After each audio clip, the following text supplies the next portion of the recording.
Hi, this is Tolik for the Andromeda Council. Today is Thursday, April 16th, 2015.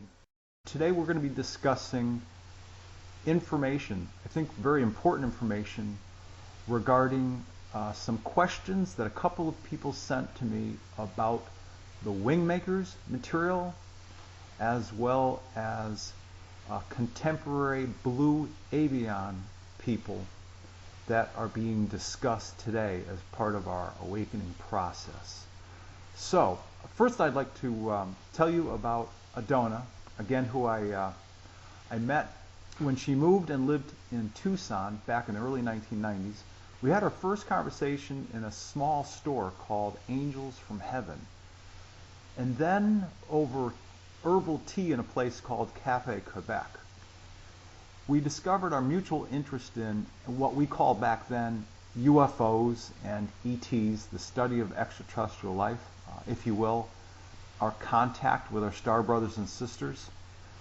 And now we fast forward to our friendship today, which continues 21 years later, and we are still having amazing various conversations regarding the study and evolution of us as souls, having human experiences, including the evolution of the human race on this beautiful planet Earth, and many other topics which we're going to be discussing as you listen to us today. Though this will be Adona's first public speaking experience in 21 years, she has been a guest, a contributing author to the Star Beacon Metaphysical Newsletter, published by Anne Ulrich Miller. And Anne's Star Beacon website is http://earthstar, S-T-A-R, tripod, TRIPOD.com. Also, before we continue with our conversation, I want to first tell you that Adona was born with inner ear nerve damage, which means she was born and is still today what people would call being deaf. However, after many, many years of dedication and practice while she was a young girl, today she lives and has a fully functional life as a speaking person. Though when you listen to her speak today, you might notice some odd uses of words and their tenses. This is normal and typical of what is called deaf speak. Many other deaf-speaking people sound this way as well. But know this, and make no mistake, Adona is a very bright light, very intelligent, and she prefers to be plain-spoken, which you'll likely recognize when you listen to her speak about the various topics we're going to touch on today. However, as an upside to her inner ear deafness, came other gifts in her life, including the ability to communicate via telepathy with her own guides, higher dimensional star people, even at a very young age, and which was later triggered again in her young adult life in 1987. So Adona, welcome. It's really great to be able to have you here and to have you be able to share your amazing ET contact experiences with the public. Thanks for joining me. How are you? It's great to be here. Well, thank you. Thanks for joining me. I really appreciate it. You're such a unique person, and you've given such attention and have such respect for the gifts that you were born with, that I really feel it's important, and I think you do too, that the public has an opportunity to learn some of the things that you're learning, some of the special insights that you have because of your telepathy and your own unique connection to your guides, your higher dimensional star people. And I want to mention this. If I remember correctly, your first major UFO sighting and ET contact experience was, at least as a young adult, was in 1987. And you were gone overnight based on what we would consider to be about 6 hours of Earth time. But I also understand you were gone a lot longer than that. If you would tell the people who are listening, please, about this experience of yours, and maybe about a few other unique experiences that you've had as you've traveled around the country. I'd really appreciate it, and it'll probably do a good job of setting the stage in terms of why you have the insight that you do, and the knowledge that you've gathered over the years. So go ahead. I'll be happy to share with you the amazing UFO life experiences that I've had over the years. Keep in mind that back then I grew up in the aviation business, so I'm quite aware of the airplanes and jets and all of the things that we normally would see in the sky. So with that in mind, the very first experience I've had with the UFO experience happened on a rainy, stormy night in June of 1987. It was dark, it was raining, it was around about 11 p.m. to midnight, somewhere around there, the time frame. I was sitting at the living room window and just looking out in the rain. There was nothing to really see, but all of a sudden, a cigar-shaped craft materialized at the front of my house, like you would have a yard, and then you would have a limestone road, and then a fence, and right at the fence there was a tree, a pretty good sized tree, and on the left side of the tree at a 2-story level, this craft materialized. All I could see was 5 rectangular glowing windows. There were no outside lights, and there were no sound at all coming from this craft. Okay. I didn't see any ETs at the windows at all. Then it went from 2-story level to the left side of the tree to 1-story level to the right side of the tree at a ground level, and then it disappeared. Right. Right, but I understand that you, through your own recollection, years later, learned about exactly what happened during that experience. Okay.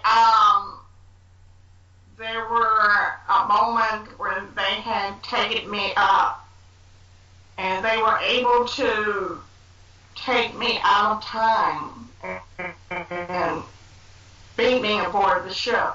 And I find myself surrounded by different beings aboard the ship, and they said, we are triggering your memory back to your very first experience of being picked up as a child. And they took me back to that time period when I was at the age of 7. And I remember seeing a real bright light. It's almost blinding to your eyes. It's kind of like white light, intense light that hits your eyes and you want to cover your eyes.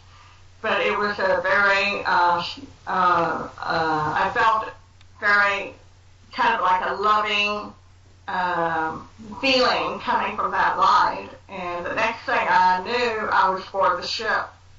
Wow. And what amazes me is that as I was being taken from the control room, because I remember seeing instrument panels, and taken from the control room, they led me to the hallway, and I found myself levitated about a foot off the floor.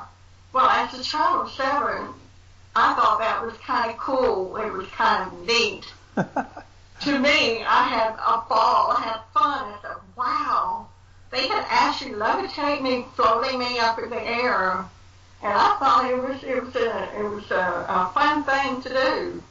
And I was watching the back of the little guys, and I call them the little guys, but I I felt that they were what people would term today a good grades, and they were like following each other, like if you're following a teacher, and they were leading me into the medical observatory room, and I saw in the room a platform. It's like a silver platform.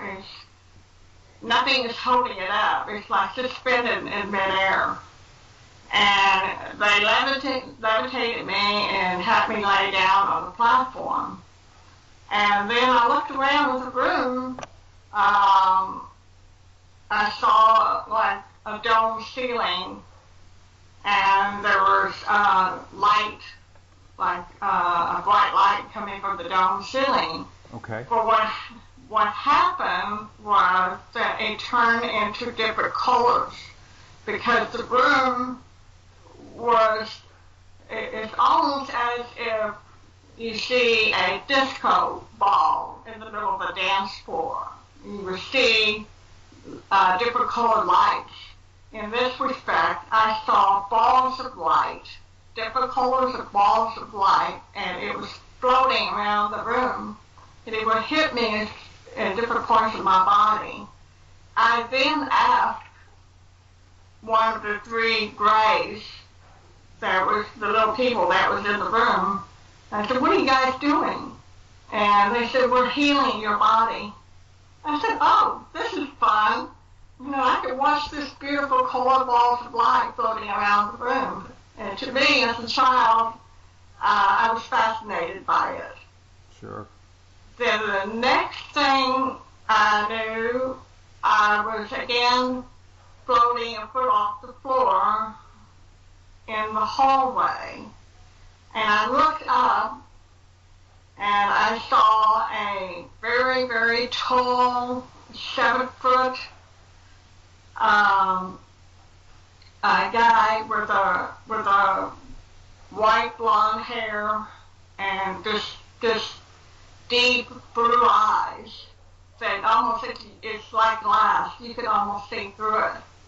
And he was holding my hand, and I was asking him, "Who are you?" Okay. He said, "I'm the commander."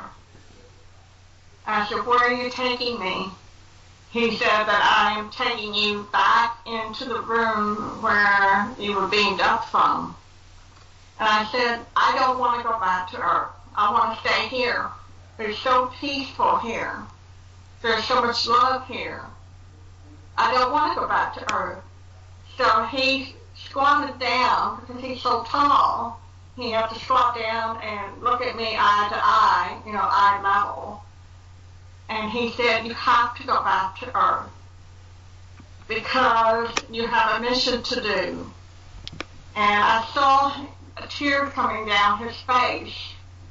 And I said, "Why do I really don't want to go back to Earth." He said, "You have to go back to Earth."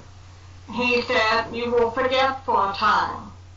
But," he said, "I promise you, you will remember when you become an adult. Because as an adult, you will have a mission to do." Wow. So the next thing I knew, I was back in my bed and was waking up. I knew that I had missing time, because it was midnight when they took me, and it was 6 o'clock when I woke up.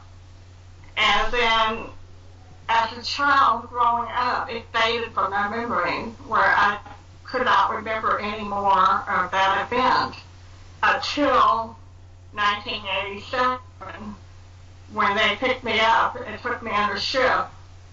They had me look at a monitor screen, and they took me back to that timeline and showed me what happened. And then I began to remember what happened. And the beings that were around me were different types of human-looking people. One of them I saw was a tall person that I had saw as a child, the Commander, that type of feature. Okay. Another one I saw was the little people, the little guys. Another person I saw was it almost looks like she's really beautiful, but she has a look of a grandmother, but she was blue skin. She was blue color skin with white hair and beautiful sparkly eyes. She had kind of I would say almost a turquoise blue eyes that I see through. And so there were many other types of beings I saw there, and I was not afraid at all. Well, Adona, thanks so much for sharing those amazing contact experiences from when you were a young woman. And then to have that experience and to be gone for all those hours aboard a craft. And while you're there to learn that you had earlier experiences as a young girl is a pretty amazing story. I'm sure there are a lot of other people that can probably resonate with your experiences and probably have many of their own. But we're going to move forward and start talking about another set of experiences that you've had which are equally amazing. And that's from the point of time when you had been doing some traveling across the country, and we had gotten to get back together in the mid to late 90s back in Tucson, and you showed me like 4 or 5 stacks of Polaroid color photographs. There had to be 120, 125 plus photos. And there were some really good ones which you picked out. There are 3 of them. 2 are from Sedona, and it's the Bell Rock area, and 1 is from Shiprock in New Mexico. So why don't you talk about the first 2 in Sedona, and if you will, tell the people how you were led to take those photos, what transpired, and then what people are going to see as we show them during our video recording. Okay, so look, the experiences with these pictures first started in 1988, in the summer of 1988. And I was in Sedona, Arizona, specifically Bell Rock location.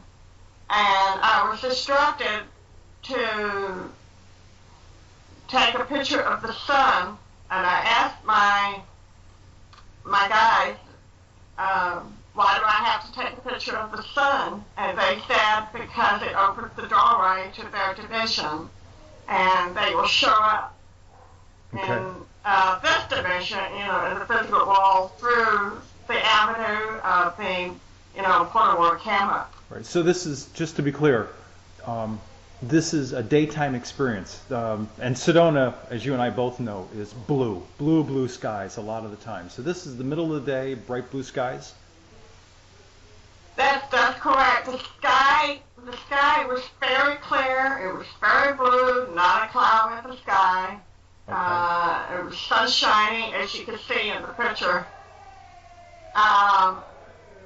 In this respect, there is the images showed up in the picture. If you look at the right side, as you're facing the picture, you can see the right side of the picture. It shows what appears to be a scout craft sideways, as it was traveling to the left. There's like the sun is shining on it, and then you see the other half of the craft is in the shadow. Yeah, you're absolutely right. Most of us, when we see photographs or videos, if we get an opportunity to see an image of a UFO, it's horizontally oriented. It kind of looks like a pie plate that's upside down. At least a typical UFO does. This one, like the pie plate is standing on its end, which is really unusual. Did you happen to ask them about that orientation? Why it was coming out that way? They are saying that it is a monitor craft, and what they're doing is they were picking up readings of the vortexes of the area. Huh. And with the readings in the vortex of the area, they wanted to see how much of it is positive flowing through the vortexes there, and if there are any impurities, if you will, in the area, that they will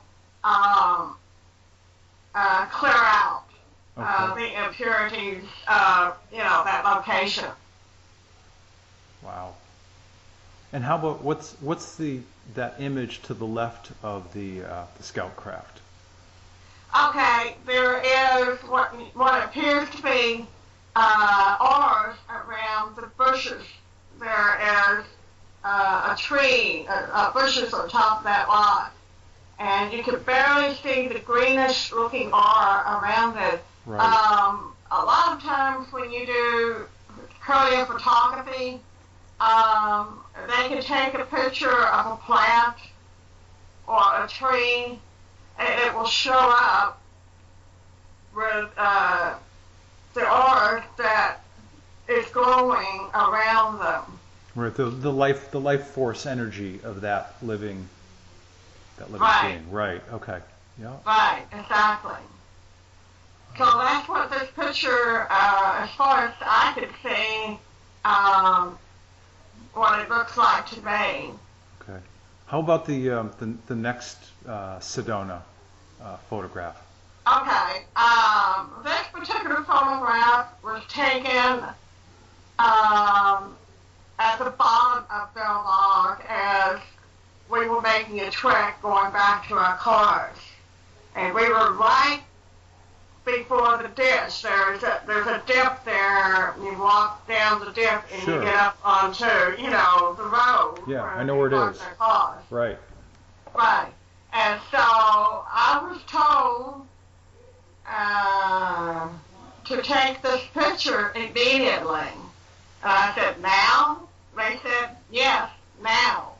Okay. Well, a friend of mine was behind me and was not in front of me. She was behind me, and it was clear, sunny day, no clouds in the sky. So I took the picture of the sun, and the actual portal door opened, and you could see right away an image of what appeared to be a man standing in the doorway.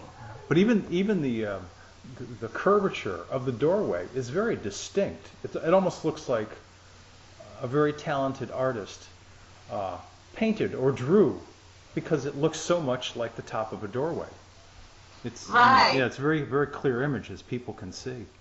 Very clear image. At first, I remember, I recall back then in 1988, 1989, when all this was happening, I only saw the man. It wasn't until a few days later I would take the picture and put it under, close up under the lamp, and took my magnifying glass, and I began to see some more faces behind him. Okay. And this picture you can barely see when you're looking at the picture and looking to the left. You can see at the left corner, by the guy's shoulder, there's a base there looking sideways to the left. You can barely see that. But I was surprised, and any time I take a picture of a portal, usually within a few days, something else will show up. And when I show these pictures to other people will see other things in it that I would not even see. So it's amazing how the essence of the other dimensions continue to change in the photograph. Yeah. I remember we were talking about this particular photo one time, and I called out a couple of things to you, and you said, "Oh yeah, I hadn't seen those." Right, absolutely. Yeah. I remember you were telling me that. Yeah. Everybody sees different Absolutely. things. I think the most amazing photo of the three of them, and these three are like the best out of the many that I've seen of yours. The third one is amazing. This photo from Shiprock. Why don't you tell people about how that experience happened and what we're seeing here? Okay, Shiprock in Mexico. But we were traveling there. A friend of mine and I was traveling here, and we found out from the Native Americans who live in the area said that Shiprock is a very sacred, holy ground. And we believe them because they said they referenced this holy ground in Shiprock. So we decided that we were going to drive up to Shiprock, and took the picture of the sign, and this what came up was what appears to be, to me, a stairways, like steps. So, Stairways, like going up into the other dimension. so I want to be clear for everybody that's looking at this image. This is also a Polaroid photograph that was taken during the middle of the day. Broad daylight, sunshine, blue skies, same deal as Sedona? Correct. It was clear sky and sunny, sunshine, no clouds. It was a hot day. Yeah. And this showed up. So it proves to us that Shiprock is actually one of the sacred holy grounds in the world. Did your higher dimensional contact people ever tell you or explain to you what you were looking at and why they showed that to you on that particular day? Two things. They said that one is the craft that is cloaked is above that peak of Shiprock. Huh. Okay. And number two is there is what appears to be, for the lack of a better word, subterranean city that's in the other dimension within this Shiprock itself. So it's a higher dimensional city. Yes, Okay. absolutely. And I had an experience with Shiprock before this happened. At another time of my travels, initially to Shiprock, and I believe it was like about 1989. And there were two gentlemen that were with me. They wanted to show me Shiprock, and they were very spiritual people. And we got up there. We were going to camp out there for the night. Okay. And we drove up before daylight. It was practically clear, sunny, before daylight. And we got out of the truck, and immediately I saw what seems to be 10 feet of diameter ball of light appeared in front of me. And I yelled out to the men, I said, "Do you see that?" And they looked at each other, scratching their heads, "See what?" I said, "There was somebody in ball of light standing in front of us. You can't see that?" They said, "No." And the next thing happened, just right after that, I looked up to the side of Shiprock. There was a blue light beam from the peak of Shiprock straight down to the bottom of Shiprock, materialized to my vision. And I yelled out to the men, "There's a beam in front of us." They said, "What?" I said, "There's a beam in front of us. There's a blue beam in front of us. Right. Can't you see that?" Right. Yeah. They said, "No." Yeah, you're certainly describing a phenomenon that those of us who have, for lack of better words, slightly more sensitive gifts, there are certain things that we can hear and we can see that other people can't. And That's right. you have the gift of, if you will, inner hearing, also called telepathy, but your sight is also finely attuned so that you can see higher dimensional images. These are amazing experiences, and I want to thank you for sharing this specific set of photographs with people, and I'll let them know that she's got a lot more like this, but these were three of the best. So I'm glad people have had a chance to enjoy them. Adona, thank you for sharing just some of your amazing history with the people listening. Those three sample photos of just those portals, those opening to higher dimensions, they're amazing. One last item before we move on to some much newer, contemporary, and very compelling material. I know you've had contact with a number of higher dimensional star people over the years, especially as evidenced by your contributions to the Star Beacon Metaphysical newsletter. Higher dimensional contact, which is easy for you because you were born in this life as a natural telepath. And you've also told me that these days, your higher dimensional ET contacts are primarily some of the same people that I have with the Andromeda Council. We've compared notes about this a few times, and I certainly believe you. And therefore, would you please tell people who are listening what telepathy is like for you? What you see, and what do you hear when you ask questions of and receive answers from, for example, Vice Chairwoman Tanya, Chairman Dakra, or any other higher density people? I'm asking this question because I want people to understand telepathy is very real, and I'd like them to hear an explanation from someone else other than me so they can understand how it works.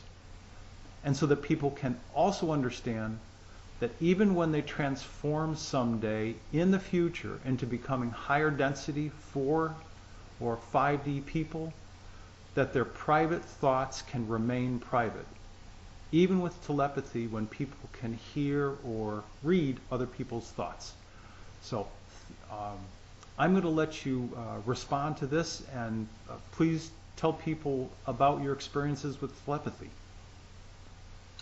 Telepathy is so easy, Tolik. It's amazing when our hearts are open to it. And for me, it is like listening on the telephone.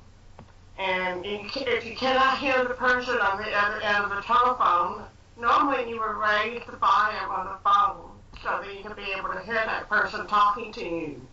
It is the same thing as telepathy. When I started out hearing the voices of the higher dimensional beings, initially I asked them to turn the volume up, and I said, "I can't hear you. Could you raise the volume up?" Okay.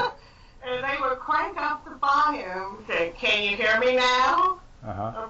Of course I can hear you now. Right. And what I have learned is I got accustomed to the vibrations of their voices, whether it's male or female energy. And normally I would ask for identification at the beginning so that I can be comfortable with their vibrations when they link with me in telepathy conversations.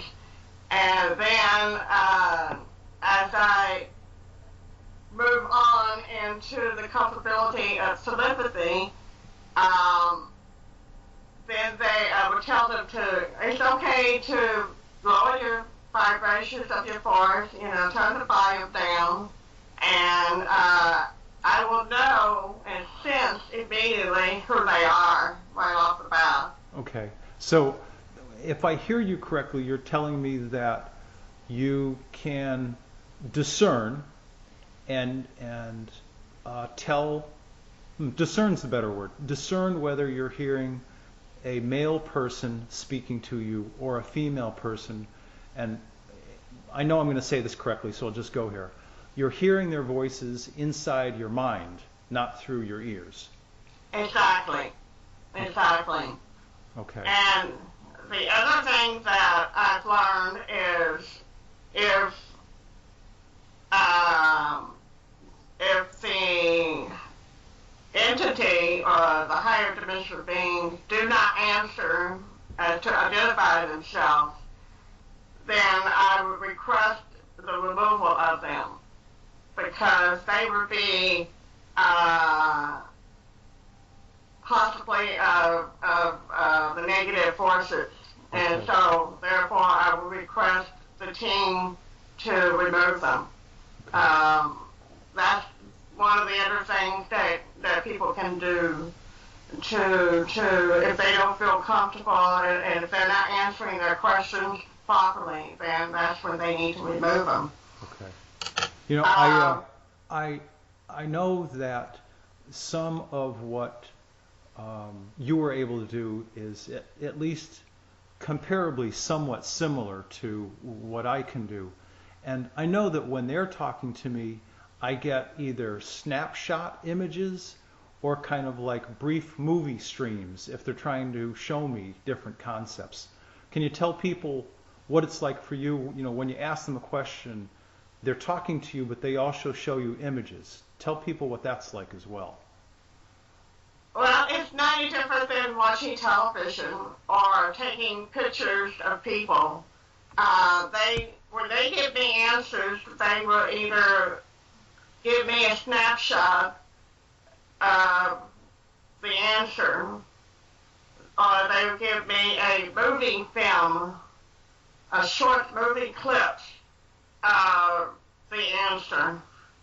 And it's amazing because I've learned so much from them and how they do their work for their ships and how they monitor people on Earth. It is so many different things that they can do in communications with me. Well, I know that we're going to be talking about and covering a number of topics this evening, and I'm saying this out loud for you and the audience listening because there's going to be a wealth of material and a depth of information you may not have heard before. So we have our notes. We're going to go through this. It's going to be thorough, so please have patience with us as you listen.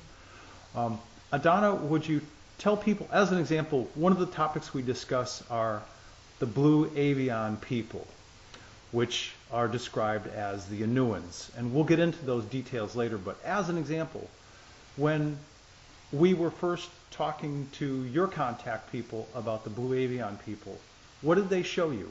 Like, you know, just give people an example of what you saw. Well, this was interesting because they were showing me an image of the Blue Avian people. They look humanoid.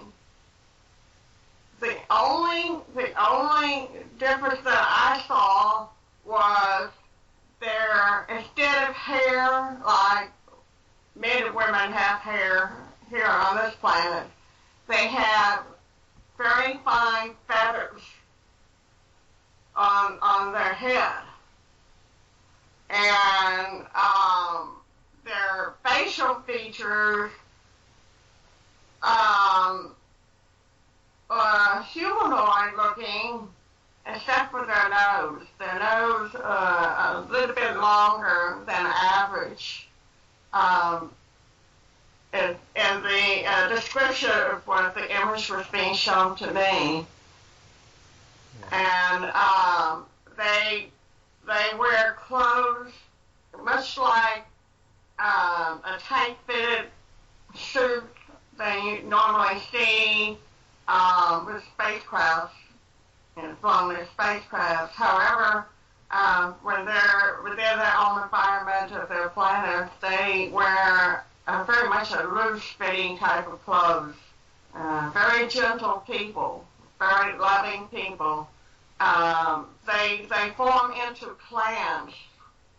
It's much like, reminds me a lot of Native Americans when they have their own tribes. Okay. They have their own clans, but they are very much a peaceful race of people. Well, I'm going to make two references. The first is we're going to get into a lot more details about them in the next few minutes.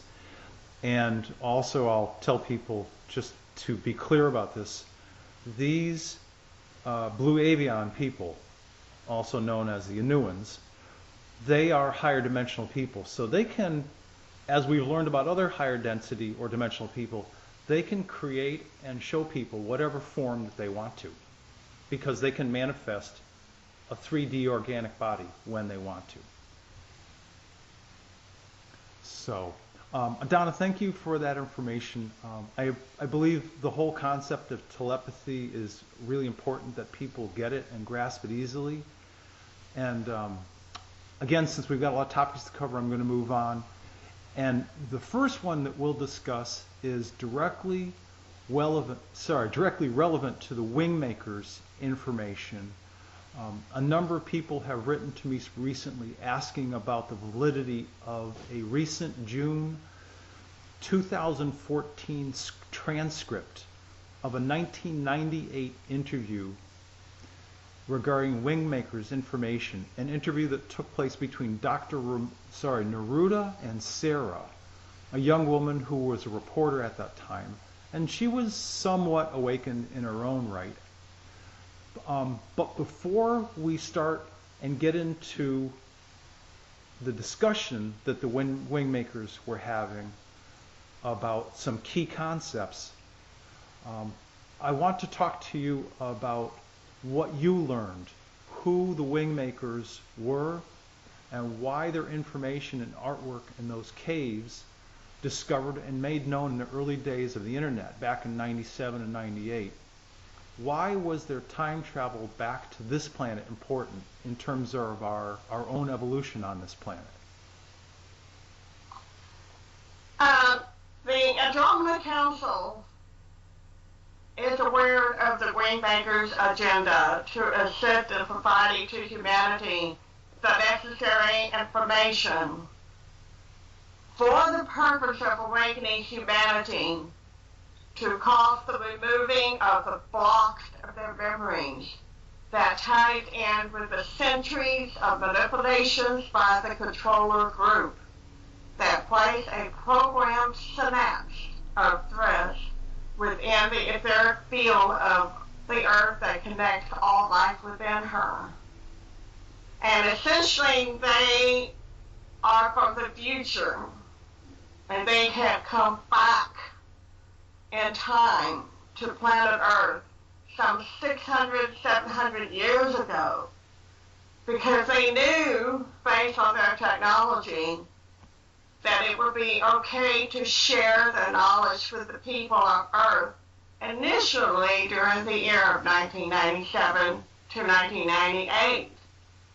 And this is because Earth's human consciousness would be soon awakening, beginning the time frame of 2015 to 2080, with the peak of human spiritual awareness and consciousness happening at some point during this period.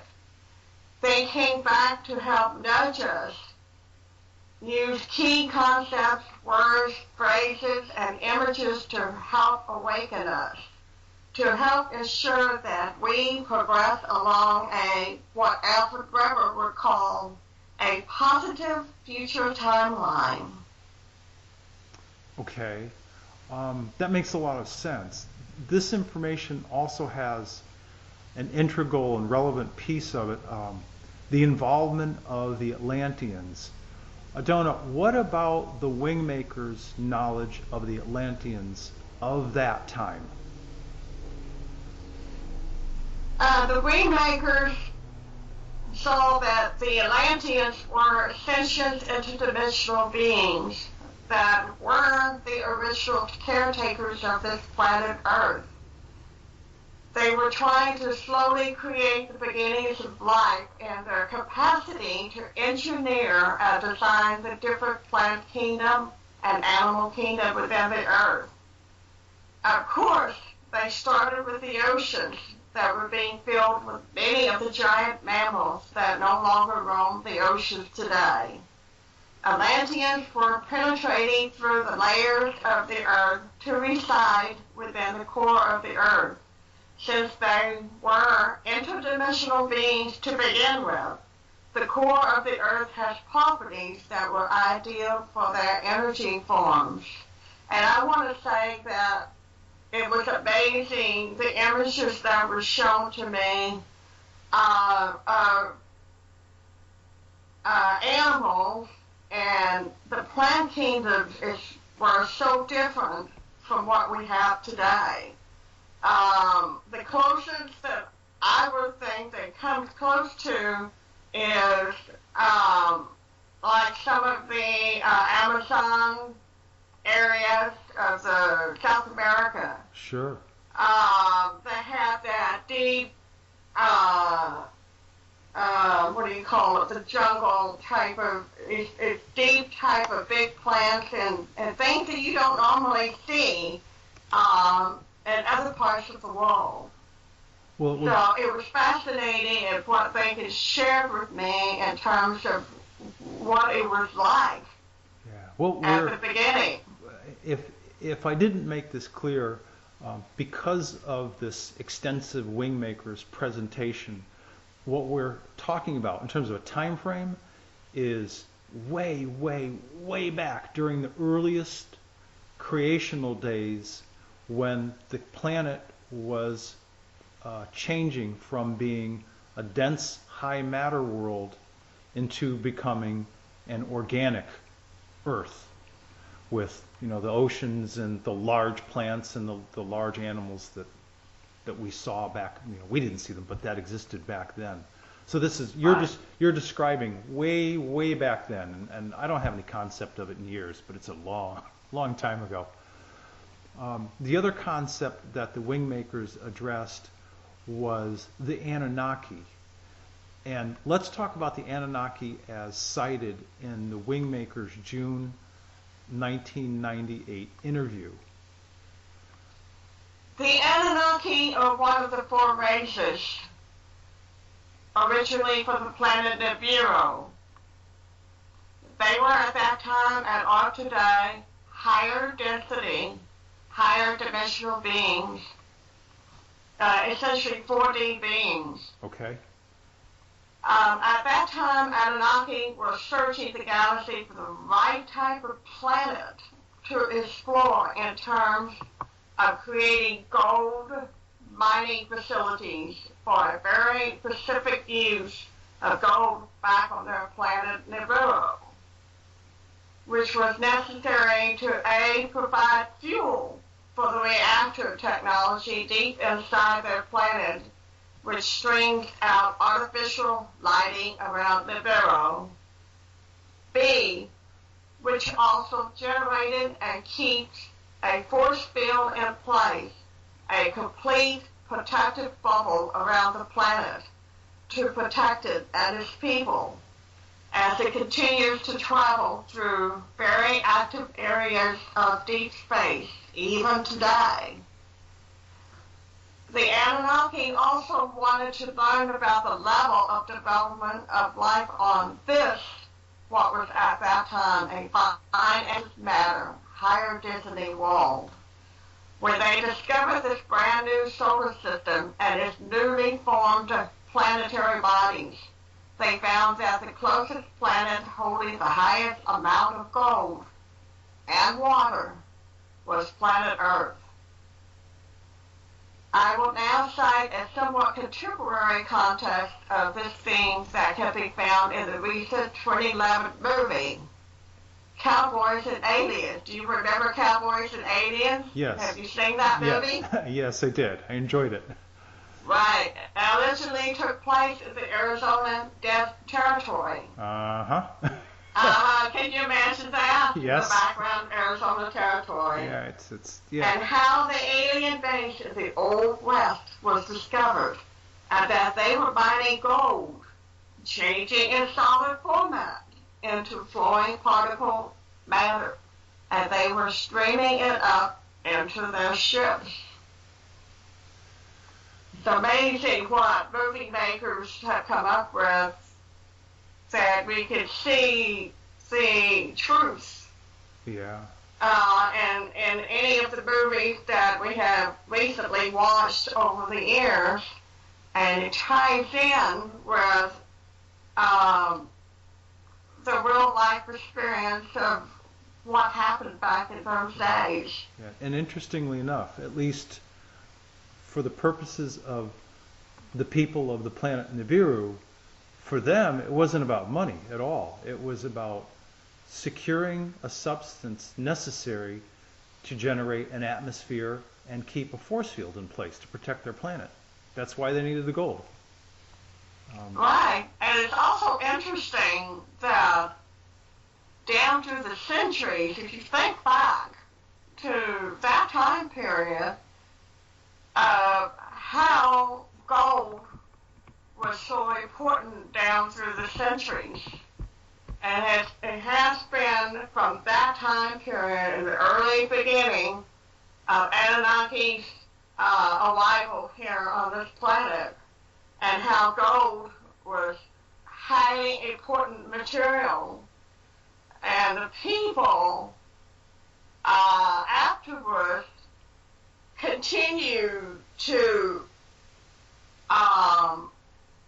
experiment with gold over the centuries, and you see them all around you. You see them in the gold bars. You see them in the jewelry.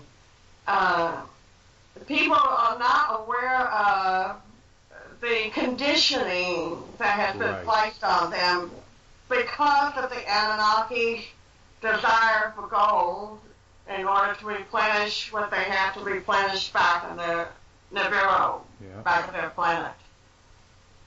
Well, speaking of the Anunnaki, and still we're talking within the context of this June 1998 Wingmakers interview, the subject of the Anunnaki and the enslavement of the Atlantean people's souls, their spirit essence, is another key topic. So, Adana, what about the earliest times on this planet when Earth was slowing down and it was becoming organic, and the first three organic humans were first being created? Exactly what role did the people from Sirius B, the Sirius B star system, the Anunnaki, and they called them Serpents. We know now they're Draco-reptilians. What role did these people play in the creation of the earliest humans, and why were they created? For what purpose? The Anunnaki, in their search for the planet ideal for their mining the gold, they recognized the Atlantean interdimensional beings within the Earth. They could see them, and they had made the initial contact with them. And of course, the Anunnaki have a hidden agenda, but they appeared friendly, and cooperation was formed between the two parties, and negotiations to be had. Okay. And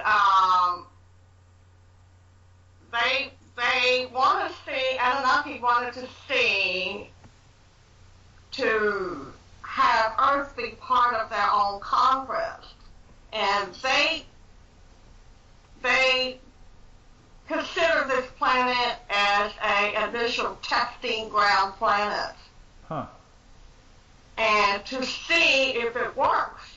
Well, if it works here, then naturally it's going to work somewhere else in the terms of conquest for themselves. Okay. And what happened with the Atlanteans? I take it they kind of wised up and figured out what was going on? Early on in the initial stage, it's not long after they made the agreement with the Anunnaki people, that they realized that they had been had, so to speak. They've been lied to. That their plan was to enslave them. And some of the Anunnakis that did not participate in the experiment of the genetic genetics. You mean some of the Atlantean people who didn't participate? Right. Okay. Right. And they managed to flee. These group of the few Atlanteans have their own secret portals that the Anunnaki team are not aware of. It's hidden from them.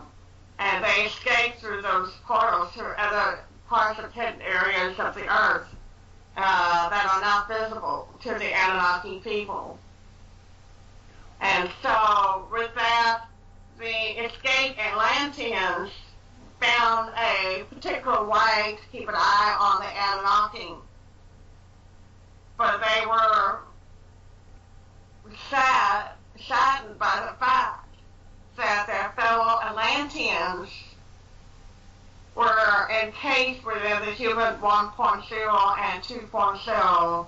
In other words, they're not free to roam, they're trapped and being recycled for centuries. In other words, they have reincarnated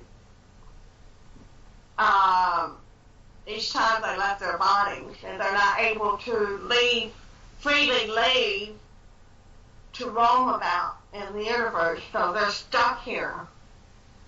And so the escaped Atlanteans managed to get a hold of the Galactic Federation, Andromeda Council, and their allies to provide their own inner discoveries of how to defeat the Anunnaki's grip on humanity. They're working side by side with our teams aboard the Engineer Biosphere to create better defense against the interdimensional Anunnaki. They are also working with them to reverse the process of what the Anunnaki have done to enslave the souls of Atlanteans within the human bodies. It will not be long into the future when all souls that were trapped within the human bodies will be freed from this process. And that process is going to end. Exactly. Exactly. And the Anunnaki thought that they were the head of the game, and they don't realize that they are essentially will not be successful this time. And the fact that our allies who work for the benefit of the universe, for the good of the universe, is helping us solving the problems of being trapped and to free us from this entrapment. No, I know the Wingmakers have stated that the Anunnaki conspired with people from the Sirius B star system as well as the Draco reptilians to create the first humans. Oh, yes. Yeah. Can you tell me about that process? They are master genetics. And they are highly, high-level ranking genetic scientists and engineers. Together, they made the negotiations to create the first humans. Okay. And what I've been shown about that, each race chose a more crude readiness of human suits that's suited for the Anunnaki, that is suited for the Sirians, that's suited for the serpent races. And they did not want the human suits to be polished. In other words, they do not want the human suits to be ahead of them. So so I'm gonna jump ahead a little bit. They probably didn't want humans to evolve. They didn't want them to think. That's correct. Yeah. That's correct. And they only want them to function in the manner of strength, agility, and health without any emotions attached to the form. And so, you've heard about the myths about different animals spliced with their own DNA, created hideous creatures they really are not far from the truth at all. Yeah. Because I have seen the images of the horrible creations that they have created that suits for their needs, not only suits for their needs, but suits for that atmospheric condition of its time back then. It's different from the atmospheric conditions we have today. The reason being is that there is more gases and more, I don't know how to say it, sulfur Sure. type of smell back in those time period. And the animal kingdom, the plant kingdom, and human kingdom that we have today is far, far different than it was back then. Okay. Can you, Adona, can you tell me how many of the souls living on or inside planet Earth at that time were considered Atlantean souls, as compared to all of the souls on Earth? Back then, 65% of all people of Earth are Atlanteans. At that time, there were two other groups, kind of subgroups of the Atlanteans. They worked for them kind of like service class of people. They were also part of this soul entrapment, and they represented about 10%. Total to 75% of all souls on the planet at that time. So, if I understand you correctly, you're saying that out of all of the human beings with organic bodies on the planet at that time, 75% of those early humans had Atlantean souls animating those bodies. Correct. Okay. All right. Were there other souls? Of course, then there were other souls. That means there's going to be 25% out of 100%. Tell me about the other souls living on or in planet Earth at the time as well. At that time of the creation of the first organic humans by the Sirians, Anunnaki, and Draco reptilians, there were two other groups that would not deal with the Anunnaki. They literally went underground, deep inside the earth. And some people call this inner earth. They are interdimensional beings. They're interdimensional people. The Insidious people and the Paralysis people. Okay. They can move back and forth. In other words, they have the capability to move between the 3D and 4D very naturally. And they simply manifest in human physical form. These are the remaining 25%.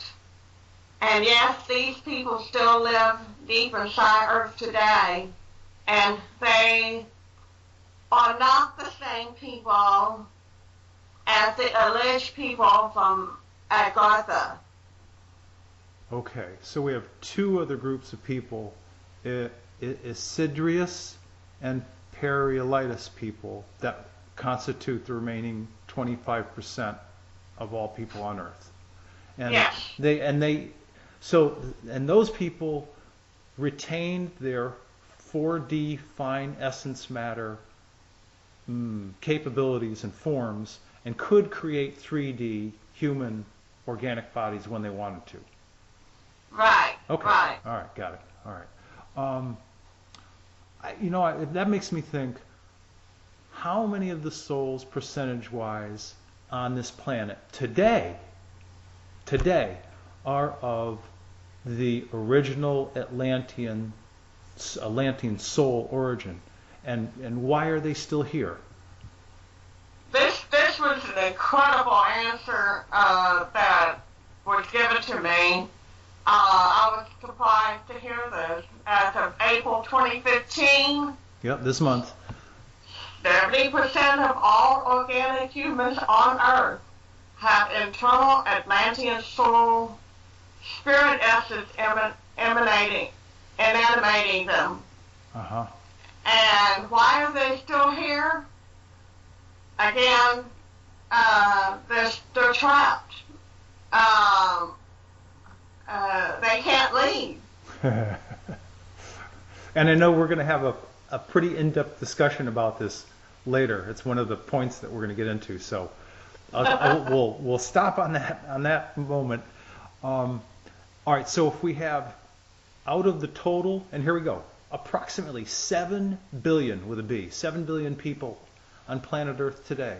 70% of 7 billion people are being animated or living their lives based on a recurring program of their Atlantean souls. It's like end of life, next body, end of life, next body, end of life, next body. They're stuck. Right. They're stuck in the cycle. Okay. So if 70% of all people are original Atlantean souls, where are the other 30% of all people on planet Earth come from? Okay, the other 30% made up of people from other star systems and planets. We started to come to this planet and incarnated on this planet about 100,000 years ago. Prior to this time, we were just observing from our various homeworlds. So 30% of souls, 30% of humans on planet Earth today come from other star systems. No wonder why, and that's not a big number, but no wonder why so many people go, I don't think I'm from here. This place doesn't quite feel right. I take it that there was an emigration from different star systems and different worlds at different periods of time, like people from the Sirius A star system, or as an example, Vice Chairwoman Tanya, her people came from the Mirox star system, planet Tiriel. There are people known to come from the Dog Star. So we've got different humanoids all coming to planet Earth at different periods of time over the last 100,000 years? That's correct. As I have seen, they're pointing out about the different colonies. They start out about like maybe 10 people per group, and amazingly that they were willing to volunteer their time here and willing to integrate themselves into Earth life and to help this planet evolve. And it's not easy by any means, because when they start incarnating on this planet, they forget for a time where they came from, in order to be part of the human race, in order to understand what it is to be human. And so, with this in mind, between lifetimes, they go back to their ships and to report back some of their findings. Right. And they're discussions. They're not restricted. See, because they're not Atlantean souls. They're not trapped. That's correct. Yeah. They're not trapped. And so they're able to report back, and they will have meetings aboard the ship, discussions of what can they best do to help humanity evolve, and what do we have in a way of advanced technology and a way of going within the souls of humanity, and to help trigger that moment of awakening. among them. And so, you think about the fact that these people from other worlds, other star systems, left their families. Some of their families came with them. Some of their families stayed back at their home world. And a great distance just to come here to what I call ground zero. Earth is ground zero because it is a testing ground planet. That the Anunnaki and the Siri and the Draco reptilians started this. And so they have to go to ground zero to eliminate the control. The problem. The problem, exactly. You have to, have the old saying, you have to cut off the head of the snake, so to speak. So they have to come to ground zero to do that. Yeah, an apt saying. I'm going to, now that we've laid the foundation for the major concepts inside the Wingmakers June 1998 interview, we're now going to address, because again, people have written to me and they've asked certain questions. So the first question that was pointed out was the concept of God. And I'm going to be very specific. And I'm going to read from the interview because I want to keep the references appropriate. It says in the interview, Dr. Neruda says to Sarah, so yes, to answer your question, is there a God? Now he spells it small g, small o, small d. Again, small g, o, and d. Is there a God? Dr. Neruda continues, there are many gods. Some beings present themselves as gods, and some beings manipulate others to such a degree that they become regarded as gods. And then there are collective intelligences that move between the quantum membranes and and simulate God-like qualities of omniscience and omnipotence or omnipotence. But they are not gods in the sense of being the creator. There are even some beings that present themselves as small God through a human channel.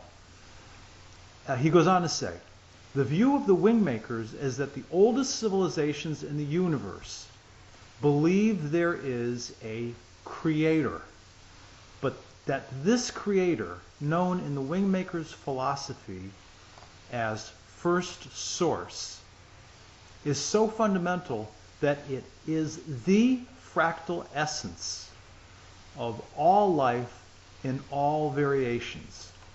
Now, me as Tolek, I happen to call it universal life force.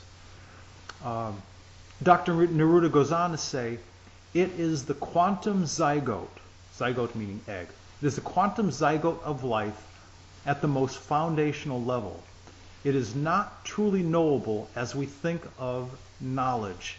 It is experiential through sound that evokes this tone of equality spoken of in the Wingmakers' philosophy. It is not apprehended through the mind, which makes it hard to describe or convey. Now, the creator, the energy of the creator, if you will, the universal life force, it is discovered, this is according to me, Tolek, it's discovered through your heart. And just as one piece of evidence of that, somebody recently sent me a quote from the new sci-fi television series, 12 Monkeys, of all things. And this quote is very relevant to this topic. It goes like this: it is the heart, not the mind, that sustains us. So, back to Dr. Neruda. Sarah says in response to him, so there's a God, but it's unapproachable. Is that basically it? Dr. Neruda says, yes, But I want to mention that the relationship is to a creator, not a small God. The creator is in all life. Small God is more of a parent, and in religious circles, a father figure who is humanized to such a degree that we can pray to small God and give us things, help us remove obstacles, crush our enemies, and so on. Creator is aligned to oneness and equality, while small God is aligned to separation and fear. He goes on to say, first source is the creator of life, the manifest reality of all existence. The creator lives within life as the infinite spark that connects all life as equals in oneness. It is not here to be humanized. It cannot be humanized, or for that matter, reduced to any other form or thing. The Creator is the conjoining of all existence in the equality of oneness. And when that occurs, then God exists. When it does not, there is no God in existence, only a Creator. It is really that simple. And I'm going to just add as a reference, when we think about the Native American teachings, two of their most, solemn and apt used phrases are the following. Midakuye Oyasin means we are all related.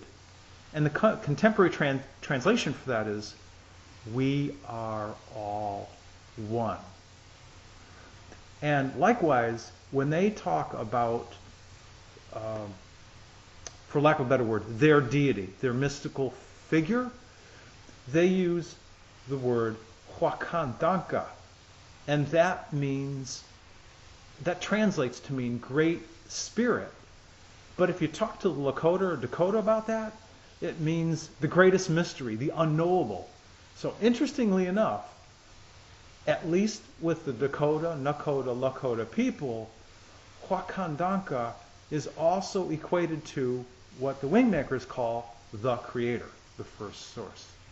And I just found those two corollaries to be very, very interesting. Adana, I'm going to move on to the next topic of this reference about small God and this guy Anu, who was a god of the Anunnaki. Who was he really? What did you learn about him? Regarding Anu as a god with a small g, as with any interdimensional life forms, there are the positive and negative entities living within their own forms who choose the path that they decide to pursue within their own given choices therein.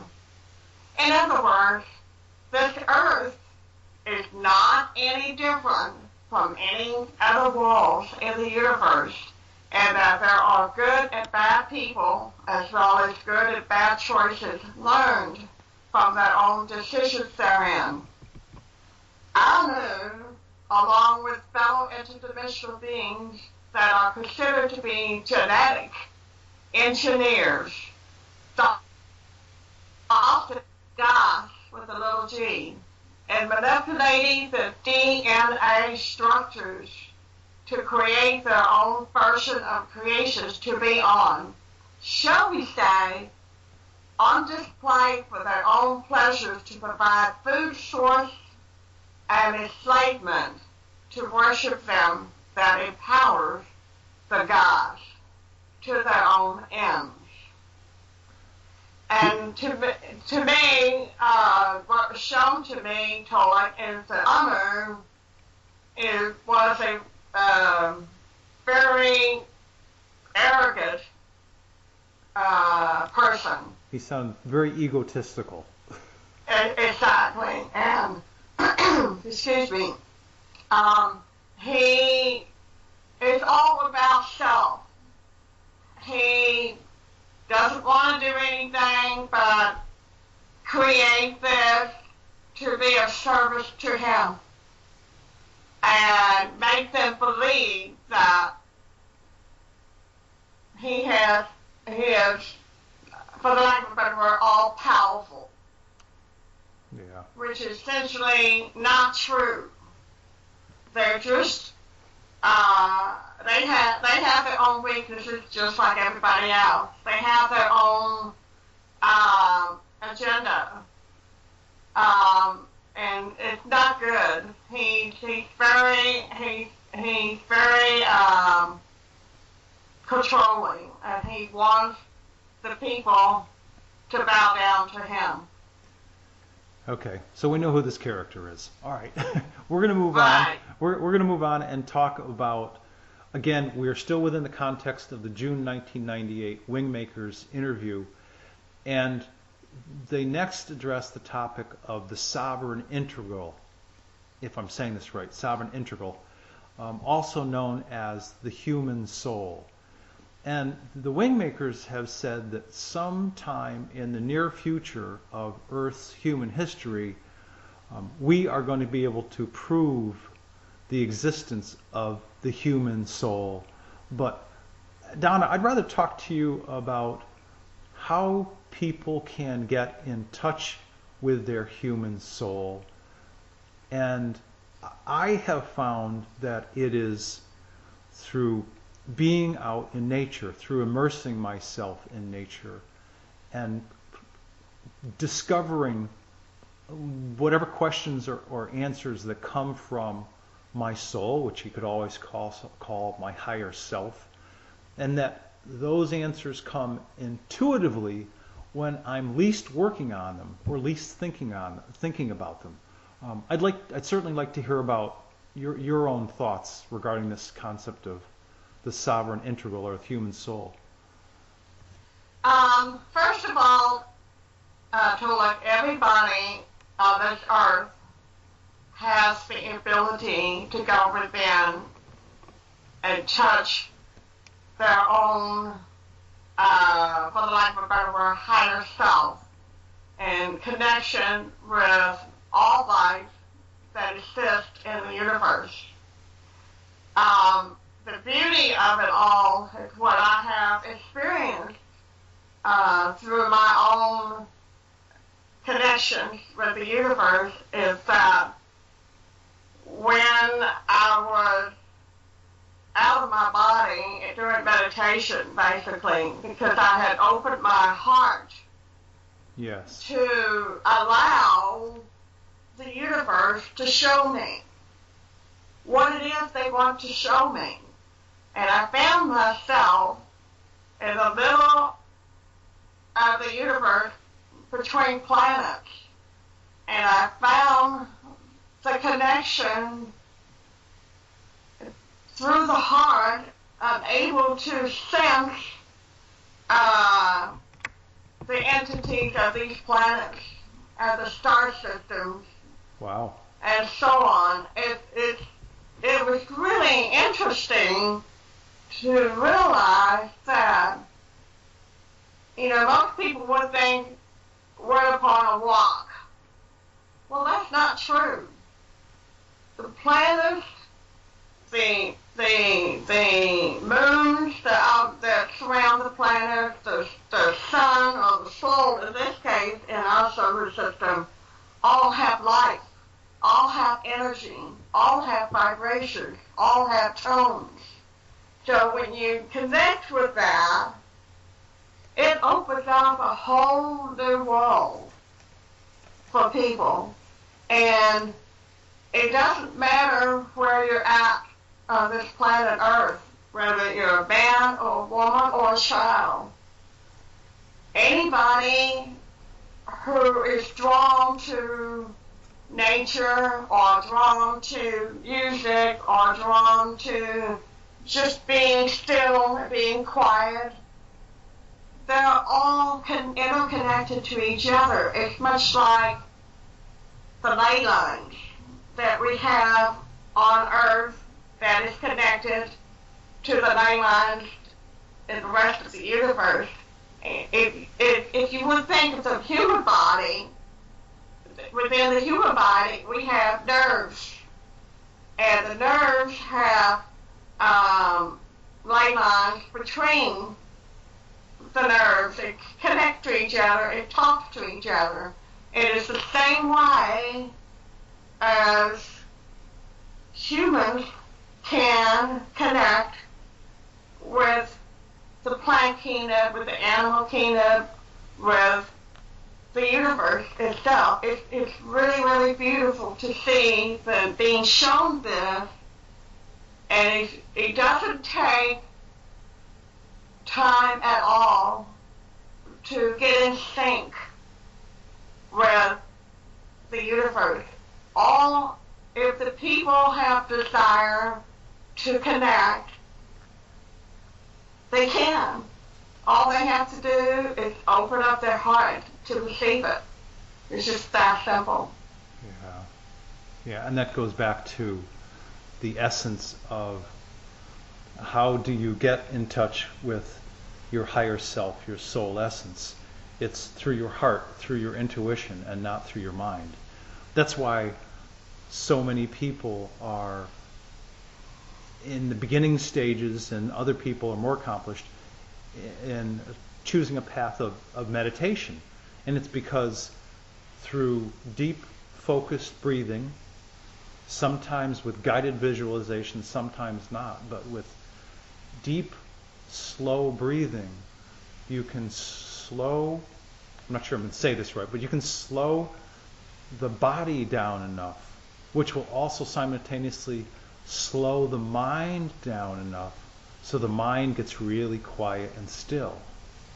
And that's when all the good stuff starts to happen. That's when we start to open up to the higher dimensions, different higher dimensional people, touching source, touching creation. It's almost the sky's the limit, but certainly being able to be in touch with nature. But you're absolutely right. It's something that people can do easily if they choose to open their hearts without question. Right. We're gonna move on now to a topic that kind of blends in with the Wingmakers topics that we've covered so far, and it's directly relevant to the Anunnaki people. And that topic is one that David Wilcock and others, including this gentleman, Good E.T., which we'll get into later. It's the topic of the Blue Avian people. Donna, I know that you've asked and you've gotten a very interesting answer. Can you tell me and tell everybody else, how does the Blue Avian people being discussed by these people like Wilcock and others connect or relate to the original Anunnaki? Okay, the Blue Avians of today are the same beings that are being discussed by David Wilcock. Absolutely.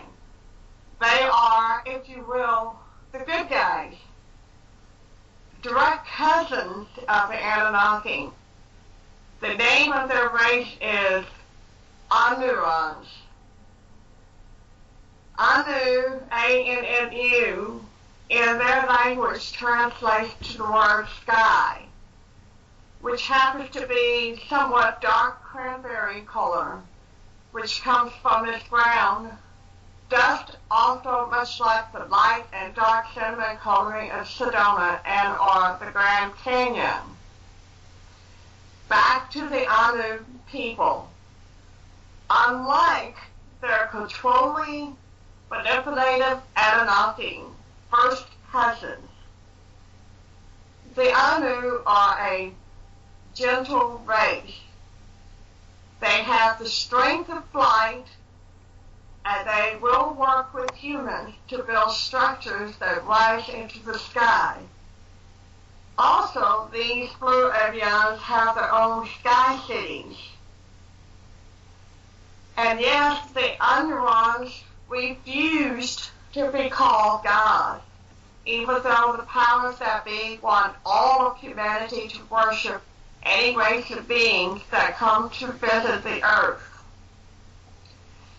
These blue avian people, the Andorans, are also higher destiny people and choose to manifest 3D organic bodies when necessary. They have shown me how they communicate by a series of simple language in telepathic way. The symbols that I have seen reminds me of the hieroglyphics of like the Mayan civilization, the Anasazi, the Egyptians, those type of symbols. Okay. Based on their choices to help humanity evolve and not their cousins, the Anunnaki, they were relocated to an unnamed planet for their safety, which is, of course, received the standard protection by the Galactic Federation. These people are one of many allies that are complying with the protocols of the Andromeda Council.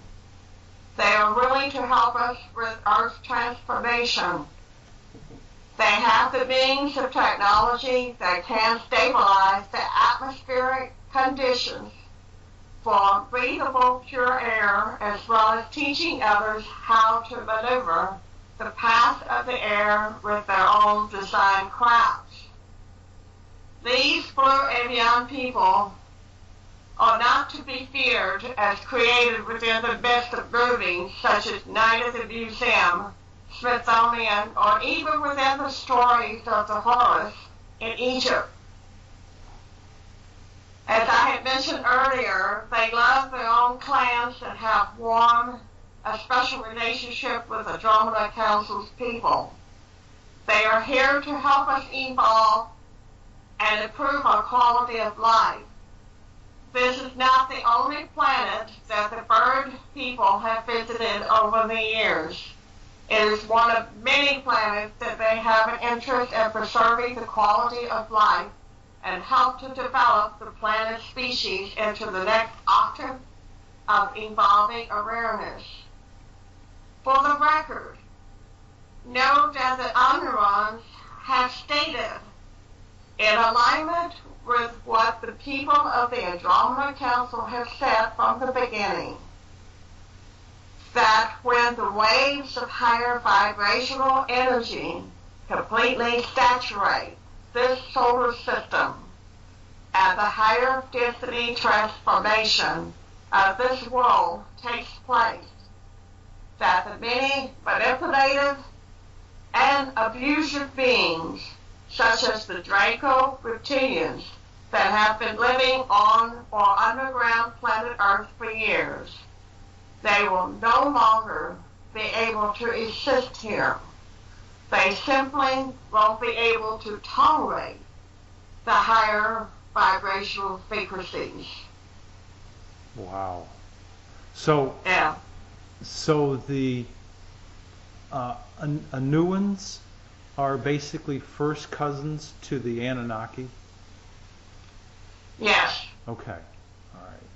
But we would consider them to be the good guys. Yes, they are wonderful, wonderful people. I have felt their energies, their vibrations, and they are very loving people. But yeah, at the same time, they are very strong. I mean, I have watched them in flight. They were showing me the type of craft that they have and the sky cities that they live in. And I was in awe of the accomplishments of what they have done, because they believe in the purity of keeping the planet clean, preserve the planet as it is, and to go with the stages of evolving into the next octave. And they are very very excited about working with the Andromeda Council and our allies to help humanity in the future, to rebuild and to provide them with pure air and formats of creating sky cities in the future. Okay. All right, thank you. It seems that they are going to be playing a special role, as well as any of the other, good higher dimensional ETs that are here to help us with this transformation that our world is about to take. Yes. That of becoming a higher density and higher dimensional world. Correct. Looks like we're going to actually have a lot of help. Alrighty. Well, we've gotten through all of the wing makers' information and the relevant topics that were important points that people wanted me to address. And I guess because the Anunnaki are a key element of that story, I find it very interesting that they're going to be playing a role in this next piece of information, which we're going to get into. We're going to talk about the Sphere Alliance beings as being revealed and discussed by an ex-MyLab gentleman who uses the name, and I mentioned this earlier, the full, I think, YouTube name that he goes by, I'm not sure exactly what it is, but it's Good ET X, as in xylophone, XSG. He also goes by the name of Corey. People have also written to me quite a bit recently about this gentleman and his knowledge. And he had 2 detailed exchanges with completed questions and answers with Michael Salla of exopolitics.org on April 4th and April 12th of this year, 2015. Just within the past 4 or 5 days to a week ago. And among many other details regarding the various deep space secret program agendas, which we won't discuss here, Good ET XSG states that the Sphere Alliance, and that's what he calls it, the Sphere Alliance, is holding conferences for private people to attend. Now, this is consistent with who the 4-member races of the Andromeda Council, the Ventra, Nicote, Teleka, and Retol people, will be connecting and interacting with. Private people, private citizens of Earth, not governmental officials, during the time just before the higher density and higher dimensional transformation of this planet. Adana, I really love these kinds of confirmations. In fact, the people from these 4 Andromeda Council member races have attended a variety of these meetings. Can you give me some feedback about some of the topics that they're talking about? They were showing me mandatory meetings that these people attend for the preparation of Earth's future. And some of the topics that were discussed are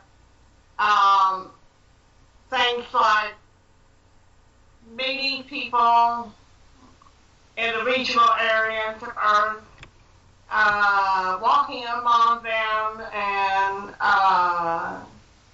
behave as if, his family. It's all about getting people to get used to them. And they have also discussed about the ships moving closer to ground level. Because in the past years, as you well know, the last, 30 years, 40 years, 50 years, it's always been so far away. In terms Well, of and in terms of ships being seen, like at a far distance up in the sky, kind of thing. I have seen what they have shown to me, cigar shaped, triangle shaped, egg shape, circular shape,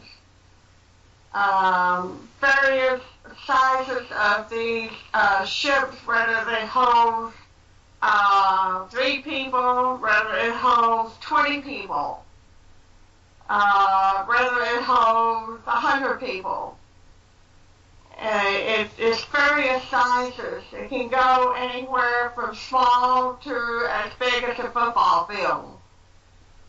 And they are being made known to the people of Earth. And it's no longer, according to them, it is no longer isolated cases. More and more people will get to see them, and more people will get familiarized with them. Just like we see airplanes every day. Sure. We're used to them. We see cars every day. We're used to them. The other thing that they have discussed is placement of important people, key people that are awakened on Earth, and get them ready for the change. Get them ready to be in position. And I realize that they are scattered all over the world. There's a purpose in that, and that they chose to be in the location surrounding Earth and not in a cluster. The reason being for that, these are leaders. These are people that will be the ones to relay information and get the people together, prepare them for the earth changes and so on and so forth down the line.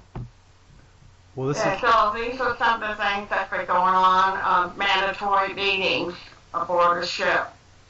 This is very interesting because I've asked my own Andromeda Council sources who these spheres are, the Sphere Alliance people, and what is their nature and true role in the awakening of Earth people. And the answers are very interesting, and they are certainly interesting from the perspective of consistency with what this gentleman, Good E.T. XG Corey, is saying. So, based on information from the commander of the primary Andromeda Council Biosphere and Nihishka, the head of defense for all Andromeda Council biospheres, I can corroborate much of what Good E.T. is saying about his observations, and here's why. The Sphere Alliance, as stated by Good E.T. Corey, and keep in mind, it's been given this name only by the various secret space program members.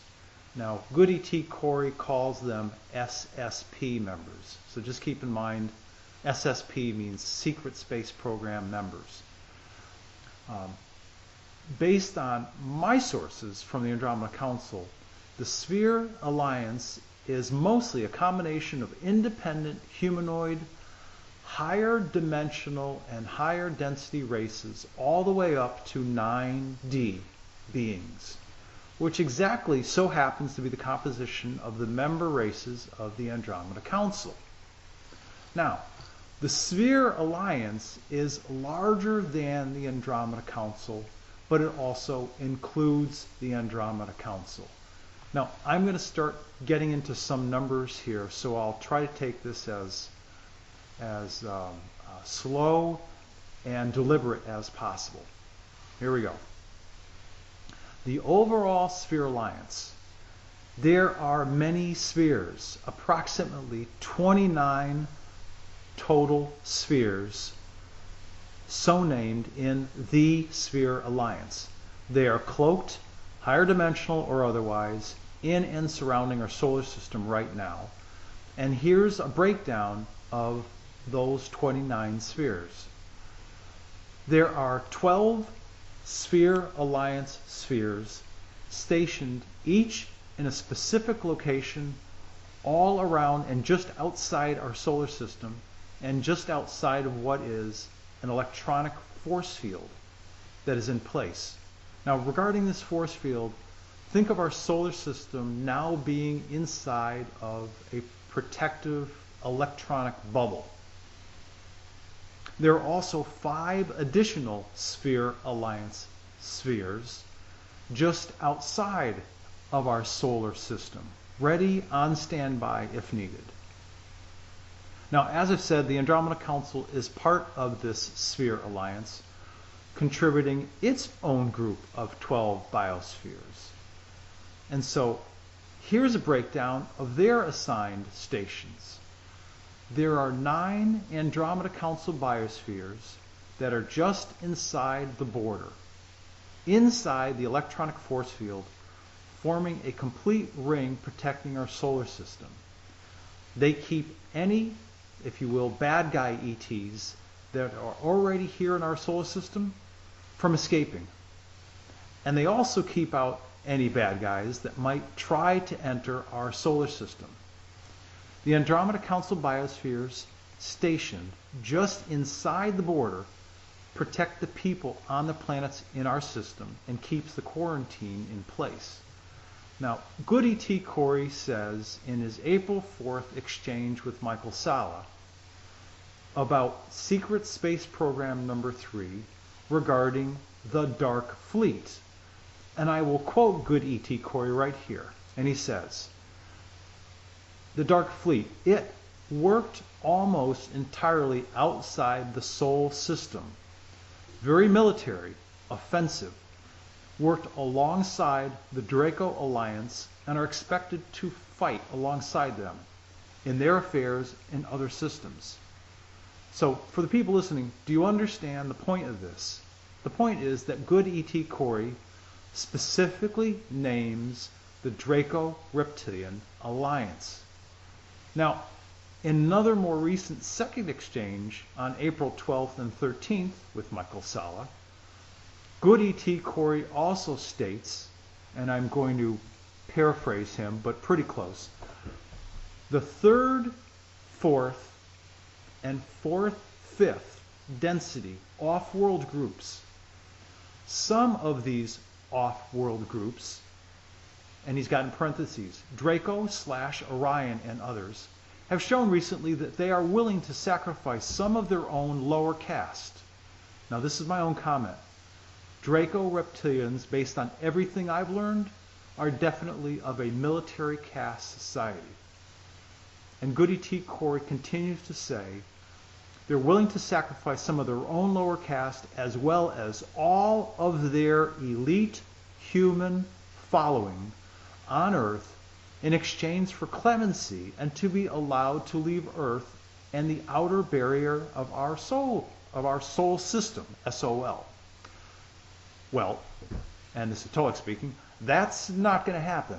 And the reason is because they're stuck here, up to and including the point of time when the higher density and higher dimensional transformation of this planet and this whole solar system takes place. And it's happening because of their lower non-evolutionary vibratory rate. These beings will simply dissipate and die. I would certainly call this another confirmation, what Good E.T. is saying, Good E.T. Corey is saying, about the reality of the Draco Reptilians' presence. Given the Earth-based Draco Underground and all of the 15 major undersea bases, some of which I reported on, that the people of Procyon, senior member of the Andromeda Council, destroyed between August 11 and March of 2012. Now, I'm going to cover some terms and more importantly, some information which I've shared with people before, but it's directly relevant to this topic. During the War Crimes Against Humanity Tribunal, at the beginning of April 2012, aboard the primary Andromeda Council biosphere, after the last Draco-Reptilian undersea base in the mid-Atlantic had been destroyed. 2,000 of the highest-ranking Draco and Hydra reptilian military officers, what you would think of as an equivalent generals and colonels, and their composition was like 80% Draco, 20% Hydra reptilian. Well, those 2,000 and the highest-ranking Cabal officials were given three choices during this tribunal. Accept positive mind reprogramming so that they could become productive members of a greater galactic society and therefore no longer be able to attempt to abuse, control, manipulate, or eat intelligent, sentient humans. B, they could choose to terminate their lives in a method of their choice. Or C, be shipped off to the far, far reaches of the universe. Now, this was also the case for 8,000 of their families and support staff. They were shipped actually through a portal, a wormhole, and dropped off on a suitable, livable, isolated planet, far reaches of the universe, with no technology advanced enough that would give them flight or travel capabilities to reach and or abuse other species, including humanoids, ever again. So understand it's way far out in the far reaches of the universe. And most of the highest ranking military officers and Cabal officials, they chose self-termination. The remaining few chose to be transported out to this planet. And here's where all this is relevant. After this war crimes against humanity tribunal was held on the Andromeda Council biosphere, the electric force field was put into place around our solar system. Again, please keep in mind the wrap-up of what Corey, of Good ET Corey, said on April 12th and 13th, and again I'll quote him. They, Draco Reptilians and Orions, have made direct offers in the form of petitions to the Sphere Alliance beings, and they've been denied. Well, the electronic force field that was put into place after the last undersea base was destroyed, it ensures the quarantine. And these guys are not going anywhere. Now, I've just addressed some numbers, and I know that Adona's visual capabilities are very, very sensitive, and she can see a lot. Adona, would you tell the people what you see when your contacts show you what this electronic bubble, this force field looks like around our solar system, protecting our solar system? Well, they have shown me, again, as you have spoken about, the Andromeda Council biosphere is circling around our solar system inside the electronic bubble, if you will. Okay. And the three remaining Andromeda Council biospheres saw them close to Earth, around Earth's space. And right, but I'm trying. Because your own level of telepathy is so high, and your visual acuity, your visual sensitivity is really good. What I'm trying to do is get you to explain to people, what does this electronic bubble look like? If you could, okay. Yeah, if you could apply words to what it looks like, that's what I'm trying to get a sense of. Okay. Thank you for the clarification. Sure.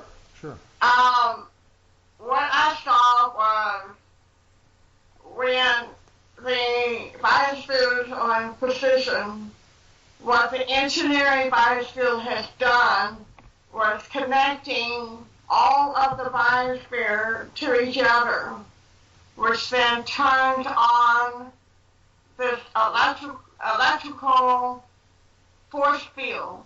Okay. As a bubble. It surrounds the solar system, it's above, it's below, it's all encased in a bubble. and the Draco Reptilians cannot get out. They're stuck here.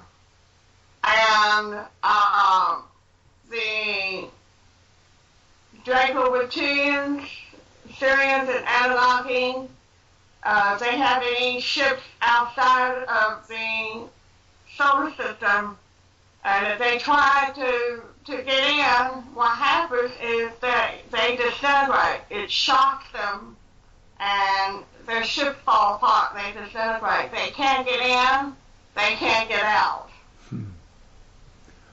Okay. And what the Spearland and the Andromeda Council and other allies of ours, what they're doing is zeroing in to keep the bad guys inside, so they have nowhere to go. And eventually, they will dissipate. Right. Because of the higher vibrational rate that's going on with the solar system. Right. All right. Well, thanks for that visual clarification. I appreciate it. So now I'm going to get back to the Andromeda Council biospheres, which are part of the overall The Sphere Alliance biospheres. Now, I've already said that, as you just stated, there are 9 Andromeda Council biospheres just inside the border, if you will, making up the border that forms a complete protective electronic ring.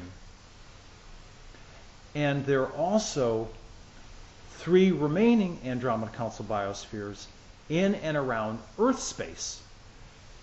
And as you mentioned, they comprise the primary Andromeda Council biosphere, the biosphere called Ponte. And Ponte is the Andromeda Council hospital ship biosphere, specifically designated for organic 3D Earth humans. And it has 2,000 doctors, 3,000 nurses, 2,000 staff, which are much like nurse assistants, and then 3,000 emotional and spiritual counselors, plus a normal ship's complement of crew officers and crew. Now, Adana, I've talked to many other people, and I've talked to you about Azar, the chief medical officer of all of the Andromeda Council hospital ships. Can you tell the people about some of the technologies that will be used to, not so much, I mean, healing the physical human body is a no-brainer for those people. What I'd like you to address is the kind of higher dimensional light and sound technologies that are used to help heal these people's souls, their spirits, and their emotional states. Can you talk somewhat about this? Sure. Azar showed me that they have equipment that what they do is put the human body, if you will, between the equipment. And what it does is that it gives out the readout of the spirit, essence, fine matter, etheric body, in terms of where they're at, emotionally, mentally, within themselves. Okay, so it's sort of like an overall assessment. Right, okay, right. All right. And when this happens, and they read this out, then they adjust the frequency. They adjust the tone of frequency, because I keep hearing a humming sound in terms of bombarding the body to get it stabilized. Yeah. Yeah, they've shown me, and I've heard different tones, like different tones address different part of the spiritual, the bioetheric, body that it permeates the whole human. And Right. they've shown me that they use different tones on different parts of the bioetheric body. Right. And keep in mind that each human being is different in their components. Right. So this is what the machine does, is automatically tune into that different frequencies that each human has and work with that. It doesn't take them long to get their body in sync and stabilized. It takes, and she tells me that it only takes, the max would be 5 minutes of time. Yeah, for the physical body. Exactly. Right, right. What about, and I know that we've talked about this topic extensively, and I like the fact that it's coming from somebody else for change. Can you tell the people, because they're going to, when the transformation of this planet happens, whether we call it higher density or higher dimensional, when this transformation happens, there are going to be a lot of people who at some level subconsciously have decided whatever happens, they're going to stay here. And if you will, the next moment, bang, they're higher dimensional people. And they weren't quite ready for the change. As an example, some people live very devoted religious lives, and this is certainly very contrary and different than what they've learned. As a result, there's going to be some crossed wires, if you will, both emotionally and psychologically with some of these people. So what I'm trying to say is, can you share with the people what Azar has said about what they're going to do to help people who are having emotional, if you will, deep emotional, deep psychological, deep, if you will, spiritual issues? What's going to be done to help these people? Okay, Azar, she's going to have a big job on her hands. Uh-huh. In terms of the psychological